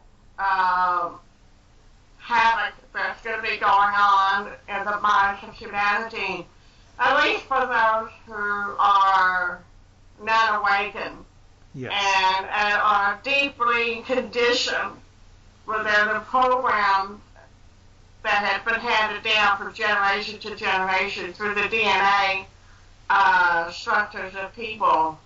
These are the ones that's going to have a tough time to come out of this shock, if you will, of what's going on. And she has designated medical team, psychologists, and energy patterns of people, and teaching, the educational part of it. Mm-hmm. And the first thing that she's going to have to do, she said that as what the protocol calls for, when they get aboard the ship, of course they're going to have to go through, for the lack of a better word, the initial general checkup, so to speak. Right. Cleansing units, that type of thing. And then they will assess, with the counselors, they will assess their emotional, psychological state by using the advanced equipment to tell how deep their program factors are, how deep their emotional state of being is at that moment of time. And then, once they have those readouts, they will report back to Azar, and she will say, okay, we need to get this particular person to be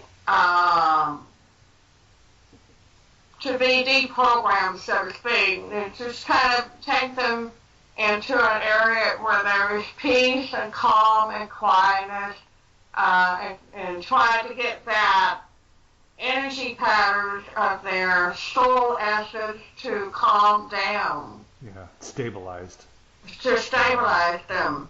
In order to work on the next step and readjusting their frequencies, with the sounds and tones and all of that comes into play with that.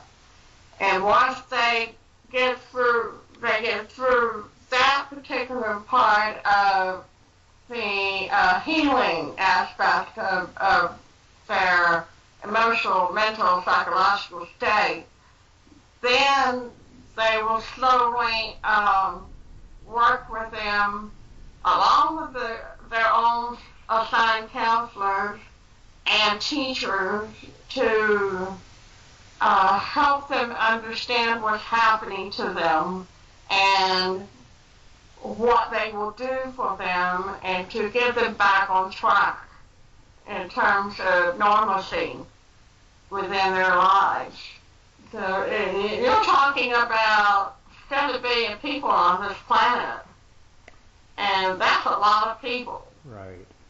And therefore... Right, and if I remember the numbers, roughly we're looking at 50% of the people. So roughly 3.5 billion people are going to choose to stay here on planet Earth for the transformation of this world. Right. And so this is the reason why we have requested for more volunteers to come here, and it's also the reason why we have huge biospheres in this location to be able to handle that many people. Right, and that leads me to biosphere number 3, because we're talking about 3 Andromeda Council biospheres out of 12 that are close to Earth space. The primary Andromeda Council biosphere, Ponte, which is the hospital ship we just finished discussing. The third one is Pleiadra, and this particular biosphere is one of 2 designated, if you will, transport ships. In essence, they're a huge biosphere with their own breathable atmosphere, lakes, fields, parks, trees, plants, hills, small mountains, extensive housing, schools, restaurants, you name it, which can hold, if needed, upwards of 1.75 billion people and more beyond that for almost an indefinite period of time. Now, in terms of the number of races of people, we're back to the topic of the overall Sphere Alliance. The overall Sphere Alliance is composed of about 20 plus different races of people. And yes, they've been consistently spreading the word to the people of Earth. At least I began to hear this information firsthand back in Tucson in the mid to late 1990s that I can remember. And to quote good E.T. Corey about what the Blue Avians, the Anuans, have said, quote, focus on service to others, become more loving, forgiving, and on raising your consciousness and vibrational level. Now, this is a redundant question. Do any of these themes sound familiar? I certainly know I've spoken about these concepts many times. But back to these 20 races of people, as to where these higher density, higher dimensional beings come from, they're from at least 10 different member star systems. And some, of course, have more races of people than others. And I'm going to provide their names based on what are Earth-named designations. Now, the following ones are races of people that come from inside the Milky Way galaxy, and they include from the Aldebaran or Aldebaran star system, planet Quantum. From the Pegasus star system, planet Tashi. From Lynx Australis star system, planet Actaeira. From the Shaliak star system, planet Ticora. Now the next ones are members of the Sphere Alliance, but they are also original senior members of the Andromeda Council, which include people from the Procyon star system, planet Cana, the Arcturus star system, they're the most senior member of the Andromeda Council, planet Pitola with a P, the Taygeta star system, planet Decote, the Sirius A star system, planet Teleka, and the Vega star system, planet Percula. Now the 10th star system that the people are from is from inside the Andromeda Galaxy, and it's the Zenitae star system, planet Tishte. Now of course, please also remember to include the Blue Avians, the Anuans, who are originally from the planet Nibiru. These 20 races are very evolved, higher density, higher dimensional races that are, as good E.T. Corey said, are service to others ETs.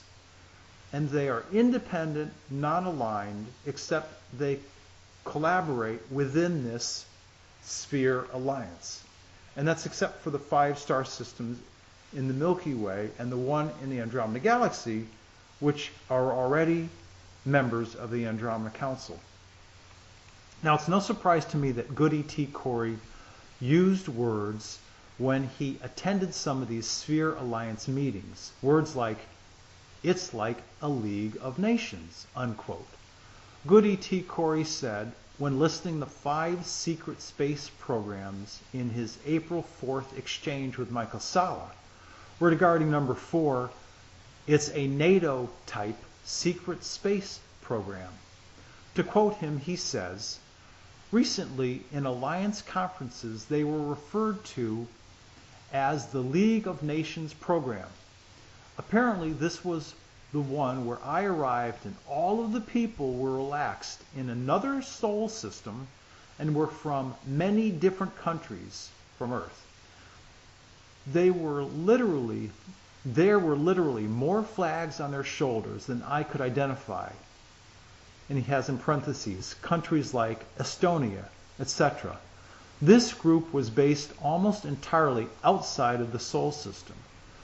Well, the United Nations, if you remember Earth history, was the de facto successor to the League of Nations, whose principal mission was to maintain peace.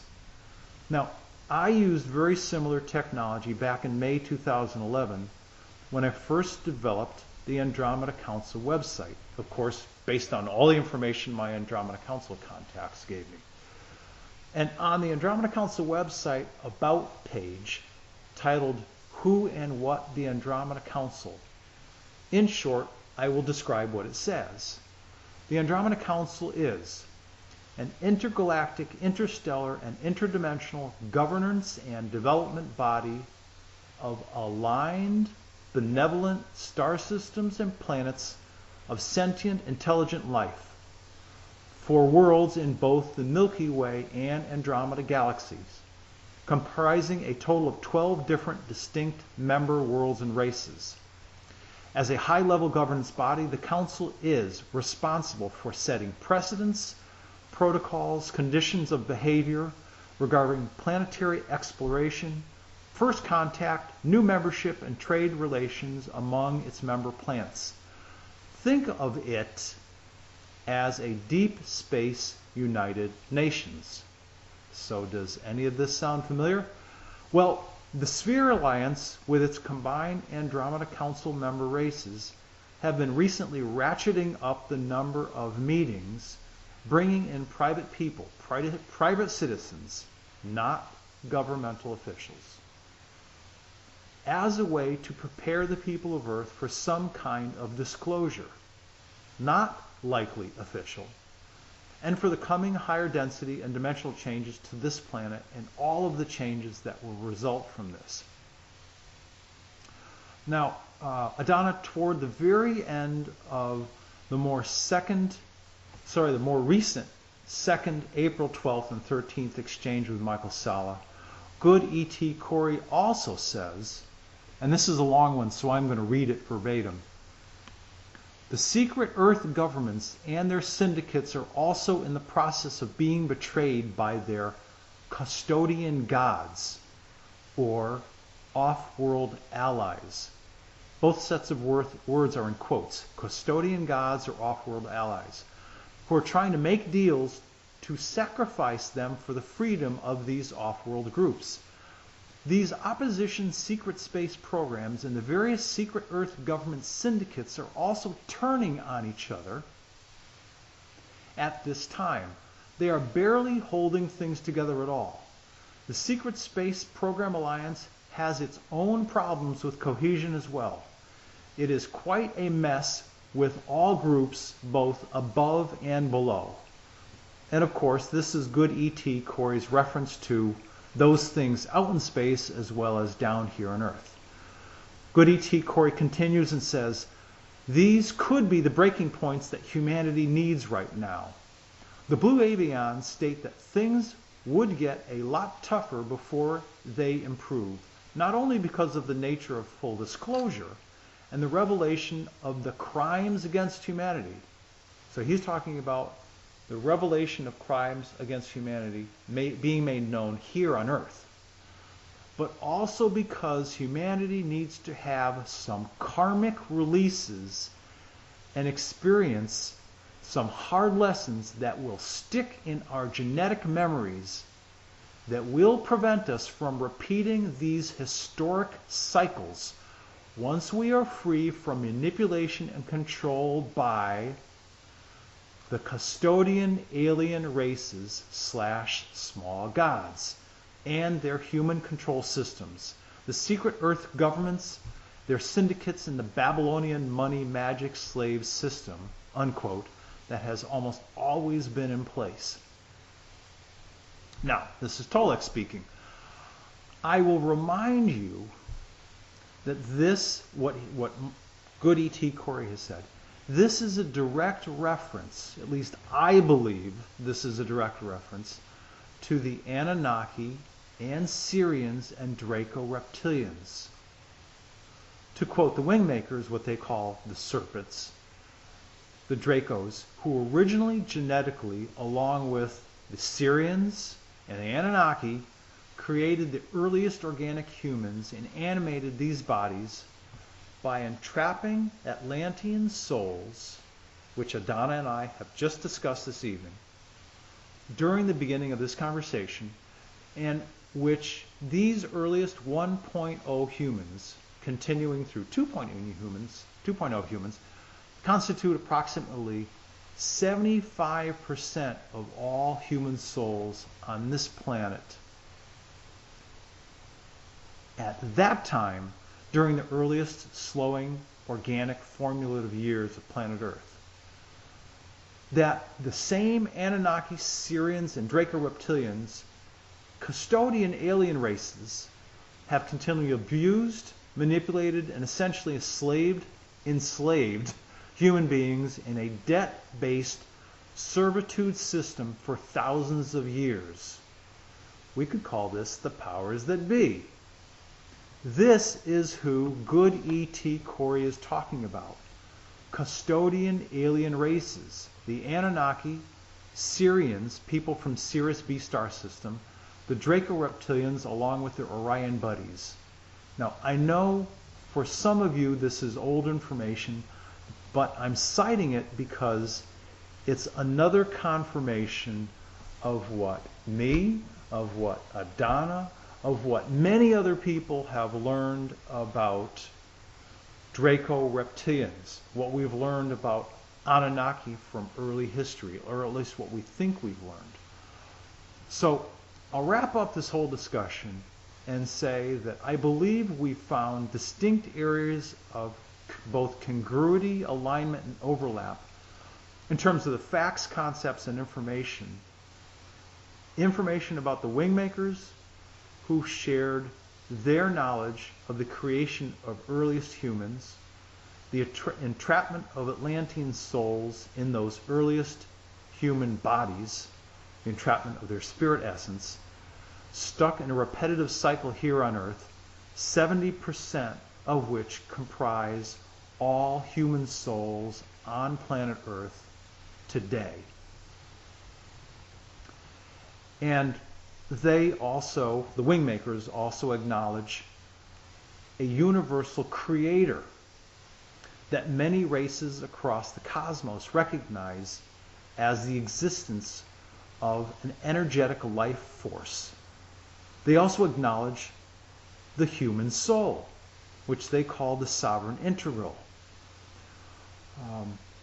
In this talk that Adana and I have had, we understand that there's a recognition of custodian alien races made up of the Anunnaki, the people from Sirius B star system, the Draco reptilians and Orions, here on planet Earth and off-world in this solar system, and how their epic of thousands of years of power, control, abuse, and manipulation has resulted in the essential enslavement of the earliest Earth Atlantean souls into the earliest organic created human beings, and that very enslavement and cycle and entrapment of human souls continues to this day, and will do so at least until planet Earth becomes a higher density and dimensional world. We're also looking at the acknowledgement, composition, and function of a sphere alliance, so described by people in the secret space programs. They call it the Sphere Alliance, which happens to include 5 races from the Andromeda, which includes 5 races inside the Milky Way galaxy and 1 from the Andromeda galaxy, which are original members of the Andromeda Council. This comprises a total of 29 Sphere Alliance spheres, which are acting as guardians of this solar system, which also comprises electronic force field, an electronic protective bubble, to protect the solar system from any further incursions from any bad ETs, and that also keeps the bad ETs that are here until the higher density and dimensional transformation happens in this solar system, including planet Earth. The other benefit of a gentleman like good E.T. Corey and other seemingly really credible whistleblowers is that they are acknowledging the existence of other sentient, intelligent, higher density and dimensional life in this universe. They acknowledge malevolent beings like the Anunnaki, people from Sirius B, the Draco reptilians, working for years with the Hydra reptilians and those from Orion. Now that's information that I happen to know directly.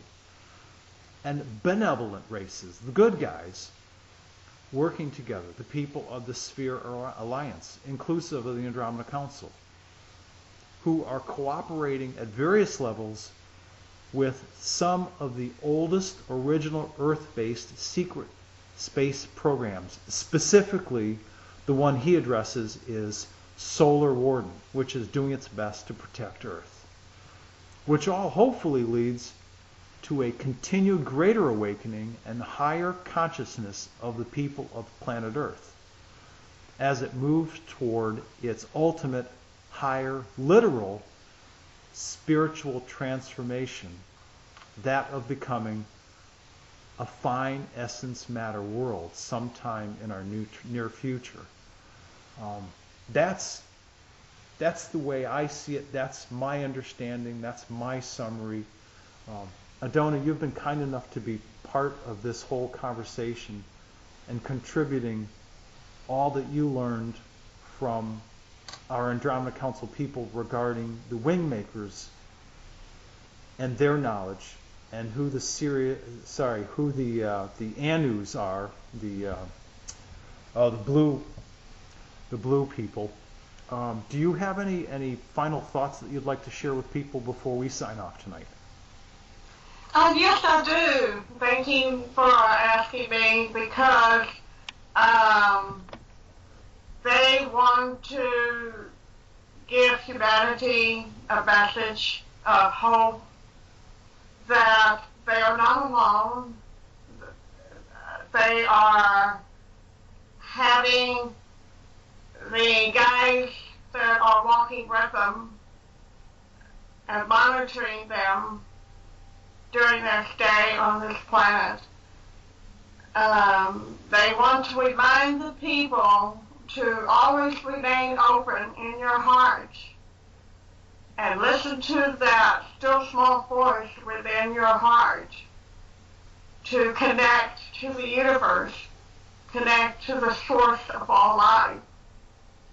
And they also want to remind the people that we are one. Together, we can make a difference in the lives of humanity on this planet. And finally, they want humanity to be aware that the controllers and the powers that be only want humanity to be kept in the dark, to keep them into quote-unquote divide and conquer phase.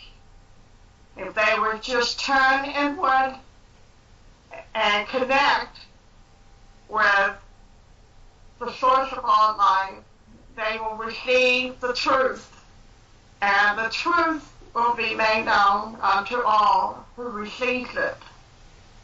All they have to do is ask, and they will receive the answers within themselves and not outside of themselves. This is the reason why the good ETs are joining with humanity to raise them up and to know that with their help, their future looks bright. And to remain hopeful within your life, knowing that you would not have to walk this difficult challenge alone. You have the help that you need. I'm glad that you're saying this, and specifically I'm glad that you're saying it this way, because it reinforces something I've been thinking about. And these are certainly my own feelings and thoughts, but I want people to hear what I'm about to say very clearly. This ties into what you just said, Adona. These higher dimensional ETs, whether it be the people from Procyon, the people from the Zenitae star system inside the Andromeda Galaxy, or any other higher density, higher dimensional ETs, they are here to help. Key word, 4 letters. In this case, this is a good 4-letter word. They are here to help. They are not, however, our saviors. That's right. We have to do the work. Each of us, it's my belief that each of us needs to live conscious, awake, aware lives, lives. And one of the ways that we can do that is to tune into nature, listen to the sound of your heart and the different sounds of nature wherever you live, and tune out all the negativity that the press or the media or the news or the television or anybody else is throwing at you. I believe it's incumbent on each of us that we need to make conscious decisions to, if you will, take control of our lives, live better lives, do things that are loving, make conscious choices to help other people. Because when we all start acting this way, it collectively raises the vibration of all of us on this planet.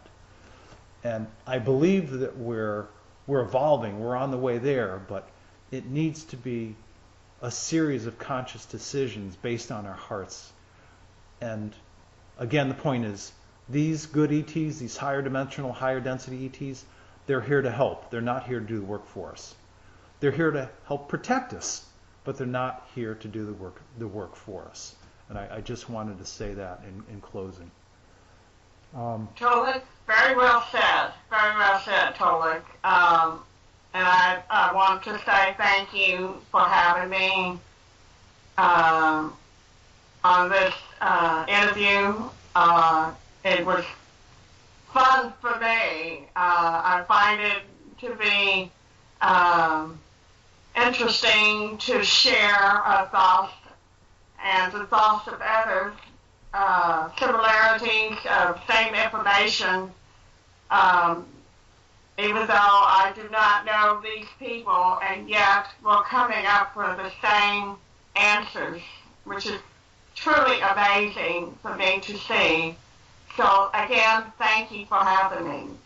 Well, Adona, thank you for joining me. Thank you for sharing with me your thoughts from your contact people. And I also want to thank Good ET XSG Corey for the issues and the topics that he's raised, and for those people that have sent me all these questions about the topics he's raised. So this is Tolik for the Andromeda Council and his guest Adona this evening on April the 16th. Thank you very much for listening in, and have a wonderful, peaceful life.